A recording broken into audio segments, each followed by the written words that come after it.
ময়মনসিংহে ছড়িয়ে পড়েছে জাতীয় সংসদ নির্বাচনের আমেজ। প্রার্থীরা ভোটারের মন জয়ে জোরে সোরে কাজ শুরু করেছেন।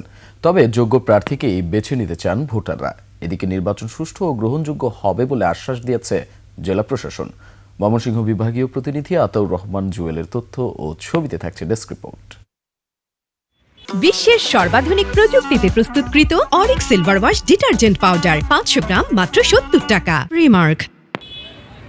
ময়মনসিংহে 11টি আসনে ভোট যুদ্ধে নেমেছেন 65 প্রার্থী। ভোটাররা তাদের কেন্দ্রে গিয়ে যোগ্য প্রার্থীকে বেছে নেবেন এমনটাই বলছেন। সব দলই দেখা হইলো, বিষয় হইতেছে যে এখন আমরা চাইতেছি যে দেশের সুশাসন প্রতিষ্ঠা হোক। আঙ্গর তো দাবি এটাই কৃষক মানুষ, আমগর যাতে সবকিছু সুবিধা পাই। কেন্দ্র দেয় সুস্থ হলে ভোট দেন, তারা উৎসব করতেছে।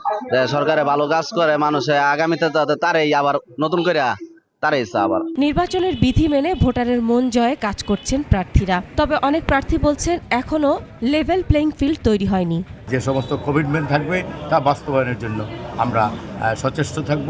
অধিকার আদায় আমরা করে নিয়ে এই এলাকার উন্নয়ন করব। বাংলাদেশের যে বিভিন্ন যে ইলেকট্রনিক্স মিডিয়া বা প্রিন্ট মিডিয়া আছে, সেখানে যে সকল দলকে সমান সুযোগ দেওয়ার যে কালচারটা, এইটা এখনো ডেভেলপ করে নাই। ফলে লেভেল প্লেইং ফিল্ড এইখানে নাই, প্রশাসনিকভাবে আমরা দেখছি না। তরুণ প্রজন্মদেরকে স্বাধীন রাখা, তাদেরকে মন মানসিকতা আরো কিভাবে বড় করা যায়, তাদেরকে আমরা ট্রেন্ড আপ করে কিভাবে জনগণের জন্য জনবান্ধব হিসাবে, জনকল্যাণ হিসাবে তাদেরকে গড়ে তোলা যায়। এদিকে সুষ্ঠু নির্বাচন উপহার দিতে বদ্ধপরিকর জেলা রিটার্নিং কর্মকর্তা ও জেলা প্রশাসক। এ পর্যন্ত আমরা খুব দুই একটি বিচ্ছিন্ন আচরণবিধি লঙ্ঘনের অভিযোগ পেয়েছি। মাঠ পর্যায়ে যারা নির্বাহী ম্যাজিস্ট্রেট আছে তারা সতর্ক আছে এবং আমরা আশা করি যে সবাইকে নিয়েই আমরা একটা সুষ্ঠু নির্বাচন উপহার দিতে পারব।